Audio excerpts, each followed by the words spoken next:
Hey hello guys, welcome to bad story. நம்ம சேனல்ல adult movies and web series மட்டும் தாங்க பார்த்துட்டு இருக்கோம். அந்த வரிசையில நம்ம இன்னைக்கு என்ன பார்க்க போறோம்னா, பீகாக் வெப் சீரிஸ் பிரசன்ட்ல வெளிவந்த சந்துக்னு சொல்லிட்டு ஒரு செம்மையான வெப் சீரிஸ் தாங்க பார்க்க போறோம். சரிக்கு காசு இது வரைக்கும் நம்ம சேனலை நீங்க சப்ஸ்கிரைப் பண்ணீங்க, அந்த பெல் பட்டன் ஆல்ல வைங்க. அப்பதான் நான் போடுற வீடியோஸ் எல்லாம் உங்களுக்கு இன்ஸ்டன்டா நோட்டிஃபிகேஷன் காட்டும். வாங்க கைஸ், நம்ம வீடியோக்குள்ள போலாம். நம்ம வெப் சீரிஸோட ஸ்டார்டிங் சீன்ல ஒரு பெட்ரூம் சீனை தாங்க காட்டுறாங்க. அங்க பார்த்தா ஒரு பொண்ணை வச்சு சும்மா வேற லெவல்ல மேட்டர் பண்ணுவாங்க. இந்த சீன்ஸ் எல்லாம் வெறியாவே இருக்கும். இப்படியே இவங்க ஒரு 15 நிமிஷம் கழிச்சு மேட்டர் பண்ணி முடிச்சதுக்கு அப்புறம் நம்ம ஹீரோ அந்த பொண்ணு டயர்டாகி தூங்கிட்டே இருப்பாங்களா. திடீர்னு பார்த்தனா மொபைல் ரிங் ஆகிற சவுண்டு கேட்குங்க. என்னடா இவன் எடுத்து பார்த்தா அந்த பொண்ணு தாங்க கால் பண்ணுவோம். என்னன்னு பார்த்தனா இவ்வளவு நேரம் இவன் கண்டதெல்லாம் கனவுங்க. இப்போ இவன் என்ன பண்ணுவானா, ஏய் நீ எப்படி இருக்க, இவ்வளவு நேரம் உன்னை பத்தி தான் கனவு கண்டேன், சும்மா நம்மளோட முதலறிவு வெறியா இருந்துச்சு அப்படி சொல்லும்போது, ஏய் உனக்கு எப்ப பார்த்தாலும் இதே தான் இருப்பியா, நான் உன்ட்டு ஒரு நல்ல நியூஸ் சொல்லலாம் தான் கால் பண்ணேன், நம்மளோட கேஸ்ல நான் ஜெயிச்சிட்டேன், அந்த வீடு நம்மளுக்கே கிடைச்சிருச்சு அப்படி சொல்லும்போது, இப்போ இவன் என்ன சொல்லுவானா, ஆஹா இது ரொம்ப நல்ல விஷயமாச்சு, சரி சீக்கிரமாவா நான் உனக்காக வெயிட் பண்ணிட்டு இருக்கேன் அப்படின்னு உம்மோட கூப்பிடும்போது, அதுக்கு அவன் என்ன சொல்லணும்னா, நான் இப்ப அம்மாவை கூப்பிடலான்னு போறேன், அது மட்டும் இல்லாத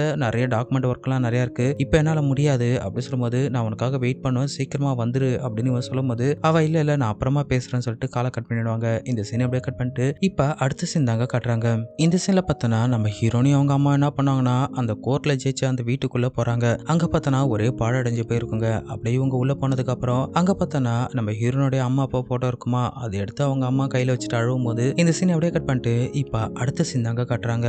நம்ம ஹீரோ வீட்டுல சரக்கு அடிச்சுட்டே இருக்கும்போது இப்ப அந்த டைமுக்கு நம்ம ஹீரோனை கால் பண்ணுவாங்களா, என்ன வீடியோ கால் பண்றான்னு சொல்லிட்டு அட்டன் பண்ணா, இப்ப அவ என்ன சொல்லுவானா, அம்மா நீ என்ன பண்ற, சாப்பிட்டியா அப்படின்னு சொல்லி கேட்கும்போது, அம்மா நான் சாப்பிட்டேன், அம்மா ஏன் உன் முகம் எப்படி இருக்கு, என்ன விஷயம், நீ எப்ப வருவ அப்படின்னு இவன் கேட்பானா. அதுக்கு அவ என்ன சொல்லுவானா, இல்ல எங்க அம்மாவை விட்டு இங்கிருந்து வர முடியாது, அவங்க இந்த வீட்டுல தனியா இருப்பாங்க, நீ கொஞ்சம் புரிஞ்சுக்கேன் அப்படி சொல்லும்போது, எனக்கு நல்லாவே புரியுது, சரி நீ உங்க அம்மா அங்கே இருக்கட்டும், நீ எப்ப சரியா வரியா அப்ப மட்டும் இங்க வா சரியா, சரி அதுக்கு முன்னாடி நீ ஒண்ணு பண்ணு, இப்போதைக்கு உன் போட்டோ மட்டும் எனக்கு அனுப்பு, எனக்கு தனியா இருக்க முடியல அப்படி சொல்லும்போது, இல்ல இல்ல நான் அப்புறமா அனுப்புறேன்னு சொல்லிட்டு அவ அங்கிருந்து காலை கட் பண்ண உடனே இதனுடைய ஃபர்ஸ்ட் எபிசோட முடிச்சிருப்பாங்க. வாங்க நம்ம இதனுடைய கண்டினியூஸா செகண்ட் எபிசோடும் பார்த்தரலாம். இந்த செகண்ட் எபிசோட்ல ஸ்டார்டிங் சீன்ல பாத்தீங்கன்னா ஒரு வாய்ஸ் ஓவர் தாங்க கேக்குது. அதுல என்ன சொல்றாங்கன்னா, ஒரு பொண்ணு கையில கத்தி வச்சுட்டு அவ உடம்பு எல்லாமே தடவி கொடுத்துட்டு இருக்கா. இப்படியே நல்லா தடவி கொடுத்துட்டே இருக்கும்போது இப்ப அங்க ஒருத்தன் வருவானா, அவன் அந்த பொண்ணு கூட சேர்ந்து பண்ற மேட்டர் சீன்ஸ் இருக்கு சும்மா வேற லெவல்ல இருக்கும் அப்படின்னு சொல்லிட்டு சும்மா ஒரு 10 நிமிஷத்துக்கு வெறிய இவங்க மேட்டர் பண்ணிட்டே இருக்கும்போது இப்ப உடனே பார்த்தனா, மருமகனே நான் உள்ள வரவா அப்படின்னு சொல்லி ஒரு குரல் கேக்குதுங்க.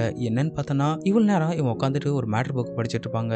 இப்ப நம்ம ஹீரோடைய மாமியார் உள்ள வரும்போது, நான் உன்னை ஏதாச்சும் தொந்தரவு பண்ணிட்டேனா அப்படி சொல்லி கேட்கும்போது, இல்ல இல்ல உட்காருங்க அப்படின்னு அவன் சொல்றான். இப்ப இவங்க என்ன கேட்பாங்கன்னா, ஏன் அமைதியா இருக்க, என் பொண்ணுக்கு உனக்கு ஏதாச்சும் பிரச்சனையா அப்படின்னு சொல்லி கேட்கும்போது, அப்படியெல்லாம் கிடையாது, சரி இந்த வீட்டுக்கு நீங்க வரதுக்கு முன்னாடி இங்க ஏதாச்சும் ஒரு புதையல் பெட்டி நீங்க பாத்தீங்களா, அதை பத்தி கேள்விப்பட்டீங்களா அப்படி சொல்லி கேட்கும்போது, இது புதையல் பெட்டியா, ஏன் உனக்கு ஏதாச்சும் கிடைச்சதா அப்படின்னு இவங்க கேட்பாங்களா, இல்ல எனக்கு ஒரு பெட்டி கிடைச்சது அப்படி சொல்லும்போது, சரி அதுல ஏதாச்சும் நகை இருந்துச்சா அப்படின்னு இவ கேட்கும்போது, அதுக்கு அவன் என்ன சொல்லுவானா, சேச்சே அதுல நகை எதுவுமே இல்ல, அதுல பழைய புராண கதையும் அதுக்கப்புறம் சில பேப்பர்ஸ் மட்டும் தான் இருந்துச்சு, வேற எதுவும் இல்ல அப்படி சொன்னதுக்கு அப்புறம், சரி சரி உனக்கு ஏதாச்சும் தேவைன்னா என்ன கூப்பிடு, நான் அப்புறமா வரேன் அப்படின்னு அவங்க போகும்போது அவன் வச்சிருந்த அந்த புக்கை பார்ப்பாங்க. பார்த்துட்டு ஒரு மாதிரி அவங்க போகும்போது இப்ப இவன் ஒரு மேட்டர் கதை சொல்லிட்டு இருந்தான் இல்லையா, சோ அதை திரும்பவும் கண்டினியூ பண்றாங்க. இப்ப அவன் என்ன சொல்லுவானா, அந்த பொண்ணை அந்த டைனிங் டேபிள்ல படுக்க வச்சுட்டு அந்த கத்தி எல்லாம் உடம்புல தேய்ச்சிட்டு அவளை செம்மையா மூடி ஏத்திட்டு அந்த இடத்துல வெறியாவே மேட்டர் பண்ணுவான் அப்படின்னு சொல்லிட்டு கிட்டத்தட்ட ஒரு 10 நிமிஷத்துக்கு மேல இந்த மேட்டர் நடக்குங்க. இப்படியே முடிச்சதுக்கு அப்புறம் இந்த சீனை அப்படியே கட் பண்ணிட்டு இப்ப அடுத்த சீன் தாங்க கட்டுறாங்க. சீன்ல பார்த்தோன்னா நம்ம ஹீரோனி பார்க்ல உட்காந்துட்டு இருக்கும்போது அவங்க வந்து அவங்க அம்மா என்ன பண்ணுவாங்கன்னா, உன் வீட்டுக்கார கூட சண்டை போறத நீ பாட்டு, முதல்ல நீ என்ன பண்றனா அவங்க கூட சமாதானமா போயிட்டு கூட ஒழுங்கா வாழு அப்படி சொன்னதுக்கு அப்புறம் இப்ப நம்ம ஹீரோனி சரிமா சொல்லிடுவாங்களா. இப்படியே இவங்க என்ன பண்ணுவாங்கன்னா, இப்ப நைட்ல நம்ம ஹீரோ அவங்க ரூம்ல இருக்கும்போது அங்க போயிட்டு அவனை மூட ஏற்றும் போது அவனுக்கு டப்புன்னு முடிஞ்சிரும் போல. உடனே இவ டென்ஷன் ஆயிட்டு, ஒழுங்கா போயிட்டு நீயே போய் கிளீன் பண்ணிக்கோ அப்படி சொல்லிட்டு அவ கிளம்பிடுவாளா. இவனு செம்ம டென்ஷன் ஆயிடுவாங்க. இப்ப அடுத்த நாள் பார்த்தோன்னா நம்ம ஹீரோனி நின்றுட்டே இருக்கும்போது இப்ப அங்க போயிட்டு அவளை கட்டி பிடிக்கலான்னு போகும்போது அவன் டென்ஷன் ஆயிட்டு கத்த ஆரம்பிப்பா, முதல்ல என் மேல இருந்து கையெடு, உனக்கு வெறும் மேட்ரு மட்டும் தான் உனக்கு வாழ்க்கையா இருக்கு, என்கிட்ட பேசாத முதல்ல அப்படி சொல்லிட்டு அவ டென்ஷன் ஆயிட்டு அங்கிருந்து போயிடுவாங்க. இப்படி இந்த சீனை கட் பண்ணிட்டேன்னா இதனுடைய 2வது எபிசோடு முடிச்சிருப்பாங்க. கூடிய சீக்கிரத்துல இது இன்னும் 2 எபிசோடு தாங்க இருக்கு, அதையும் ஒரே வீடியோல பாத்திரலாங்க. இத்தனோட வருது நான் உங்கள் மிஸ்டர் விஜய். Thank you guys.